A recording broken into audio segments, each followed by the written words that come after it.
नमस्कार दोस्तों, राधे राधे, जय श्री कृष्ण।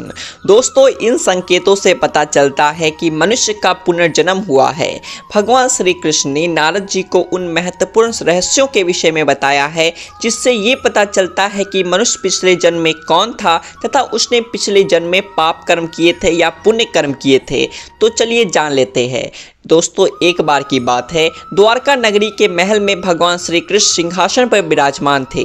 उनकी ओर देवर्षि नारद धीरे धीरे वीणा बजाते हुए आए। उनके मुखमंडल पर एक दिव्य आभा थी और उनका हृदय भगवान श्री कृष्ण के दर्शन से पुलकित हो रहा था। नारद जी को देखकर भगवान श्री कृष्ण कहते हैं, पधारिए देवर्षि, आज द्वारिका नगर में किस प्रयोजन से आना हुआ। नारद जी ने भगवान को प्रणाम करते हुए कहा, प्रभु, आप ही संसार के संचालक हैं, आपकी माया अपार है और आपने संसार को कर्म के बंधन में बांध रखा है। लेकिन प्रभु, आज मैं आपके पास एक शंका लेकर आया हूँ, यदि दास को आज्ञा दे तो कहता हूँ।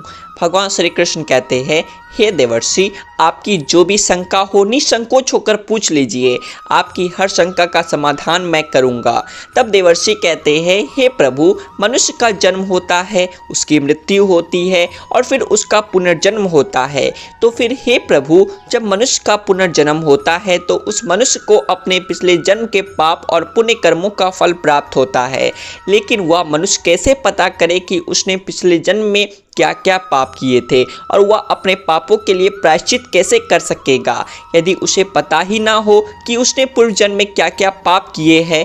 कृपया आप मुझे बताइए कि मनुष्य को कैसे पता चल सकता है कि उसका पूर्व जन्म कैसा था। श्री कृष्ण ने मुस्कुराते हुए कहा, देवर्षि, आज आपने बड़ा ही उत्तम प्रश्न किया है। आप सत्य कहते हैं, पुनर्जन्म का रहस्य अत्यंत सूक्ष्म और गुप्त है। मनुष्य को उसके पूर्व जन्म का पता उसके शरीर पर स्थित चिन्ह, उसके स्वप्न और उसके विचार आदि के द्वारा चल सकता है। हे देवर्षि, उन चिन्हों और लक्षणों के बारे में बताने से पूर्व मैं आपको एक प्राचीन कथा सुनाता हूँ। इस कथा को सुनकर आपको आपके सभी प्रश्नों के उत्तर मिल जाएंगे। इसीलिए हे देवर्षि, आप इस कथा को ध्यान से पूरा सुनिए, क्योंकि आधा अधूरा ज्ञान आपके लिए भी अशुभ हो सकता है।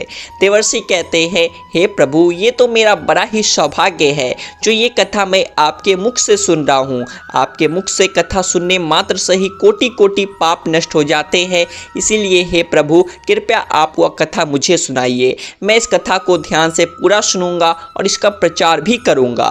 भगवान श्री कृष्ण मुस्कुराते हुए कहते हैं, ठीक है देवर्षि, चलिए अब मैं आपको वह कथा सुनाता हूँ। बहुत समय पहले एक विशाल और समृद्ध राज्य में राजा महेंद्र प्रताप का शासन था। राजा महेंद्र प्रताप धर्मपरायण, न्यायप्रिय और अपने प्रजाजनों के कल्याण के प्रति समर्पित थे। उनके 5 पुत्र थे जिनके नाम थे अंशुमान, आदित्य, विवाकर, रुद्रांश और सोमेश्वर। ये सभी पुत्र युवा, योग और गुणी थे, लेकिन उनके जीवन में कुछ अजीब और भयावह घटनाएं घटने लगी जो राजा को अत्यंत चिंतित कर गई। एक दिन वे 5 पुत्र अपने पिता के पास एक एक करके आते हैं। सबसे पहले अंशुमान अपने पिता के पास आया और बोला, पिताजी, मुझे हर रात एक ही सपना आता है। मैं एक युद्ध भूमि में खड़ा होता हूँ और हर बार मेरी मृत्यु हो जाती है। मैं इस दुःस्वप्न से बहुत परेशान हूँ। उसके बाद आदित्य भी अपने पिता से मिलने आया और आदित्य ने कहा, पिताश्री, जब भी मैं पर्वतों पर शिकार के लिए जाता हूँ तो मुझे ऐसा महसूस होता है कि मैं वहाँ से गिर जाऊँगा। ये भय मुझे हर पल सताता रहता है। आदित्य के बाद विवाकर अपने पिता से मिलने आया और विवाकर ने अपने पिता से कहा, हे पिताश्री, मैं जल से अत्यधिक भयभीत हूँ। मुझे नदी, तालाब या समुद्र के पास जाने में भी डर लगता है। ये डर मेरे जीवन को बुरी तरह प्रभावित कर रहा है। फिर रुद्रांश भी अपने पिता के पास आया और उसने बताया, हे पिताश्री, मुझे आग से गहरा भय है। ऐसा लगता है कि मैं किसी भी समय जल जाऊंगा। हालांकि मेरे जीवन में ऐसा कुछ भी नहीं हुआ जिससे मुझे आग से डर लगना चाहिए। फिर अंत में सोमेश्वर ने आकर अपने पिता से कहा, हे पिताश्री, मैं अक्सर ऐसा अनुभव करता हूँ जैसे मैं किसी अनजानी जगह पर पहले ही आ चुका हूँ। ये अनुभूति मेरे मन को विचलित कर देती है।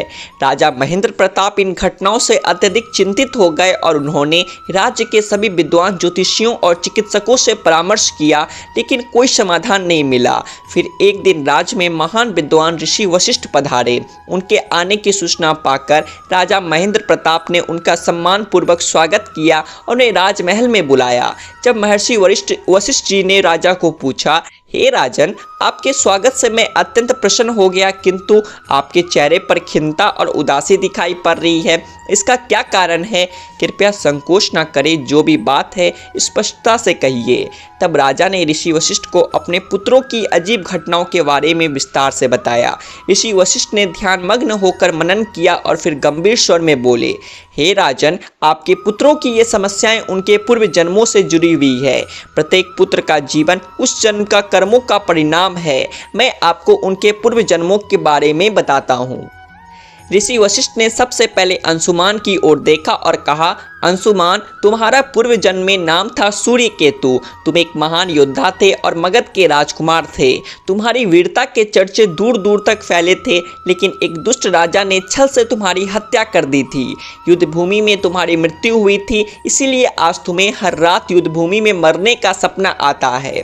अंशुमान ने सिर झुकाकर कहा, ऋषिवर, क्या इसका कोई समाधान है? ऋषि ने उत्तर दिया, तुम्हें अपने वीरता के गुण को पुनः जागृत करना होगा। किसी बड़े यज्ञ का आयोजन कर उसमें अपनी वीरता का प्रदर्शन करो, इससे तुम्हारी आत्मा को शांति मिलेगी। फिर ऋषि वशिष्ठ ने आदित्य की ओर मुड़ते हुए कहा, आदित्य, तुम्हारा पूर्व जन्म में नाम था धवल। तुम एक कुशल शिकारी थे और हिमालय के पर्वतों पर शिकार किया करते थे। एक दिन तुम शिकार करते समय पर्वत से गिरकर अपनी जान गंवा बैठे। यही कारण है कि आज तुम्हें ऊंचाइयों से डर लगता है। आदित्य ने चिंता व्यक्त करते हुए कहा, ऋषिवर, मैं इस भय से कैसे मुक्ति पाऊं?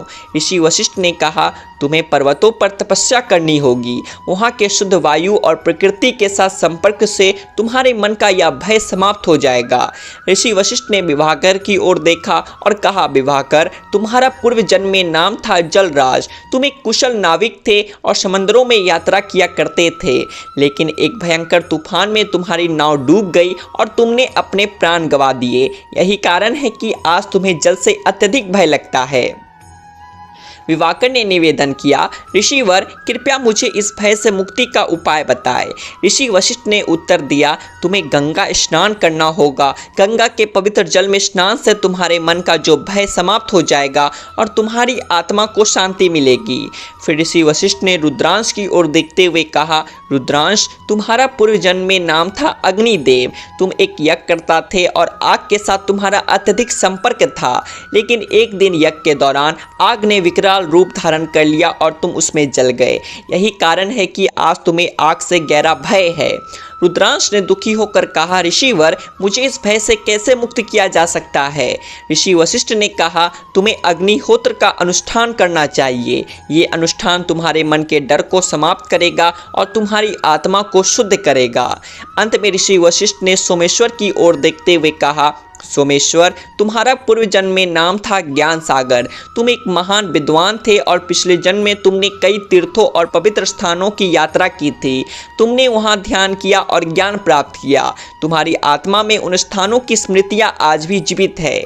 सोमेश्वर ने पूछा, ऋषिवर, मुझे क्या करना चाहिए? ऋषि वशिष्ठ ने उत्तर दिया, तुम्हें उन स्थानों की यात्रा करनी चाहिए जहां तुमने पिछले जन्म में ज्ञान प्राप्त किया था।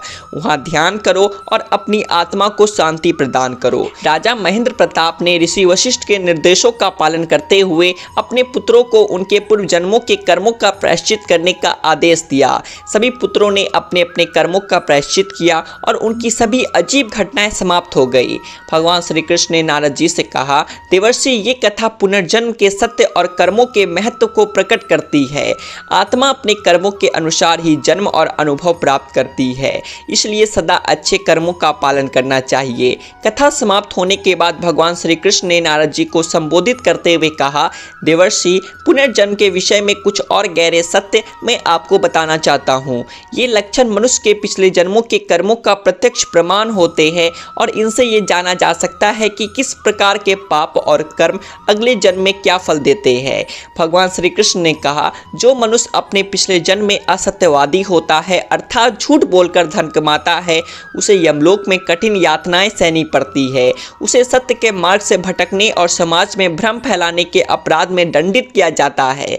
इस सजा के पश्चात जब वह व्यक्ति पुनः जन्म लेता है तो उसकी वाणी में दोष उत्पन्न हो जाता है। वह हकला हकला कर बोलता है या उसकी वाणी में स्पष्टता नहीं होती। ये दोष उसके झूठ बोलने के पाप का प्रत्यक्ष परिणाम है। ऐसे व्यक्ति के जीवन में संवाद की कठिनाइयां आती है और वह सामाजिक रूप से असक्षम हो जाता है। भगवान श्री कृष्ण ने आगे कहा, यदि कोई व्यक्ति अपने पिछले जन्म में निष्पाप और मासूम जानवरों पर अत्याचार करता है तो उसे भी नरक की यातनाओं से गुजरना पड़ता है। वह नरक में उन जानवरों की पीड़ा का अनुभव करता है जिन्हें उसने कष्ट दिया था। जब वह व्यक्ति पुनः जन्म लेता है तो उसकी वाणी को शक्ति नहीं मिलती और वह गूंगा पैदा होता है। ये लक्षण उसके पूर्व जन्म के निर्दयता और हिंसा के परिणाम स्वरूप प्रकट होता है। उसकी आत्मा में जो दोष उत्पन्न होता है वह इस जन्म में गूंगेपन के रूप में प्रकट होता है। भगवान ने गंभीर स्वर में कहा, जो व्यक्ति अपने पूर्व जन्म में अकारण किसी की हत्या करता है वह भी नरक की भयानक यातनाओं का सामना करता है। नरक में उसे उस दर्द और पीड़ा का अनुभव कराया जाता है जो उसने अपनी हत्या के द्वारा दूसरे को दिया था। जब वह व्यक्ति पुनः जन्म लेता है तो उसे कोढ़ जैसे गंभीर रोग से ग्रसित शरीर प्राप्त होता है। कोढ़ का रोग उस व्यक्ति के शरीर को विकृत कर देता है और वह समाज से तिरस्कृत होता है। ये रोग उसके पाप का प्रत्यक्ष परिणाम है और यह उसे जीवन भर कष्ट देता है। श्री कृष्ण ने आगे बताया, जो व्यक्ति पिछले जन्म में शराब का अत्यधिक सेवन करता है उसे यमलोक में भीषण कष्टों से गुजरना पड़ता है। उसके शरीर को गर्म लोहा पिघलाकर पीने के लिए दिया जाता है और उसकी आत्मा को इस प्रकार की अत्यंत दर्दनाक यातनाओं का सामना करना पड़ता है। जब वह व्यक्ति पुनः जन्म लेता है तो उसके दांत तेरे मेरे काले और खराब हो जाते हैं। उसे दांतों से संबंधित रोग लग जाते हैं जो उसके पूर्व जन्म के पाप का परिणाम होते हैं। इस लक्षण से उसे बार बार दंत चिकित्सा की आवश्यकता पड़ती है और उसका चेहरा भी विकृत हो जाता है। भगवान ने कहा, जो व्यक्ति अपने पिछले जन्म में धन या सुवर्ण की चोरी करता है उसे भी यमलोक में सजा मिलती है। उसका मन स्वर्ण और धन की लालसा से ग्रसित होता है और वह इस पाप के कारण नरक में भी अत्यधिक पीड़ा सहता है। जब वह पुनः जन्म लेता है तो उसके नाखून तेरे मेरे विकृत और भद्दे हो जाते हैं। उसके नाखूनों की यह विकृति उसके पूर्व जन्म के पाप का प्रतीक होती है। इस लक्षण के कारण वह समाज में तिरस्कृत होता है और उसका आत्मविश्वास भी कमजोर हो जाता है। श्री कृष्ण ने गंभीरता से कहा, जो व्यक्ति अपने पिछले जन्म में गुरु का अपमान करता है या गुरु की पत्नी के साथ शारीरिक संबंध बनाता है वह अत्यंत पापी होता है। ऐसे व्यक्ति को नरक में कठोर दंड दिया जाता है। उसे चर्म रोगों का सामना करना पड़ता है जिससे उसकी त्वचा में विकृति आ जाती है। जब वह पुनः जन्म लेता है तो उसे चर्म रोग से पीड़ित शरीर प्राप्त होता है। उसकी त्वचा में विभिन्न प्रकार के विकार उत्पन्न होते हैं और वह जीवन भर इस रोग से पीड़ित रहता है। या उसके गुरु के प्रति किए गए पाप का परिणाम है। भगवान श्री कृष्ण ने बताया, जो व्यक्ति अपने पिछले जन्म में दान धर्म का पालन नहीं करता वह इस जन्म में अत्यंत दरिद्र बनता है। वह नरक में दरिद्रता की यातनाओं को सहता है और भिक्षा मांगकर जीवन यापन करता है। जब वह पुनः जन्म लेता है तो उसकी आर्थिक स्थिति अत्यंत कमजोर होती है। उसे भिक्षा मांगनी पड़ती है और उसका जीवन अत्यंत कठिनाइयों से भरा होता है। ये दरिद्रता उसके दान धर्म के अभाव का प्रतिफल है। भगवान ने कहा, जो व्यक्ति अपने पिछले जन्म में अपनी पतिव्रता पत्नी को कष्ट देता है और वैश्या के साथ संबंध बनाता है उसे नरक में भीषण यातनाएं झेलनी पड़ती है। जब वह पुनः जन्म लेता है तो उसे दुष्ट और कष्टदायी पत्नी प्राप्त होती है। उसकी पत्नी उसे सदा दुख और पीड़ा देती है जो उसके पूर्व जन्म के पाप का प्रतिफल है। ये लक्षण उसके जीवन में मानसिक और शारीरिक पीड़ा का कारण बनता है। भगवान श्री कृष्ण ने कहा, जो व्यक्ति अपने पिछले जन्म में अपने माता पिता का अपमान करता है और उन्हें कष्ट देता है वह नरक में कड़ी सजा पाता है। जब वह पुनः जन्म लेता है तो उसकी संतान मूर्ख और दुष्ट जन्म लेती है। ऐसी संतान अत्यधिक कष्ट देती है और उसकी मानसिक शांति छीन लेती है। ये लक्षण उसके माता पिता के प्रति किए गए कुकर्मों का परिणाम है। भगवान ने समझाया, जो व्यक्ति अपने पिछले जन्म में धर्म ग्रंथों की चोरी करता है वह भीषण पाप करता है। उसे नरक में कठोर दंड दिया जाता है। जब वह पुनः जन्म लेता है तो वह जन्मांध हो जाता है। उसकी आंखों की रोशनी चली जाती है और वह जीवन भर अंधकार में जीता है। ये लक्षण उसके धर्म ग्रंथों की चोरी के पाप का प्रतिफल है। अंत में श्री कृष्ण ने कहा, जो व्यक्ति अपने पिछले जन्म में रजस्वला स्त्री के साथ संभोग करता है वह नरक में भीषण कष्ट झेलता है। जब वह पुनः जन्म लेता है तो वह नपुंसक जन्म लेता है। ये लक्षण उसके पिछले जन्म के पाप का प्रतिफल है जो उसे जीवन भर दुख और अपमान सहने पर विवश करता है।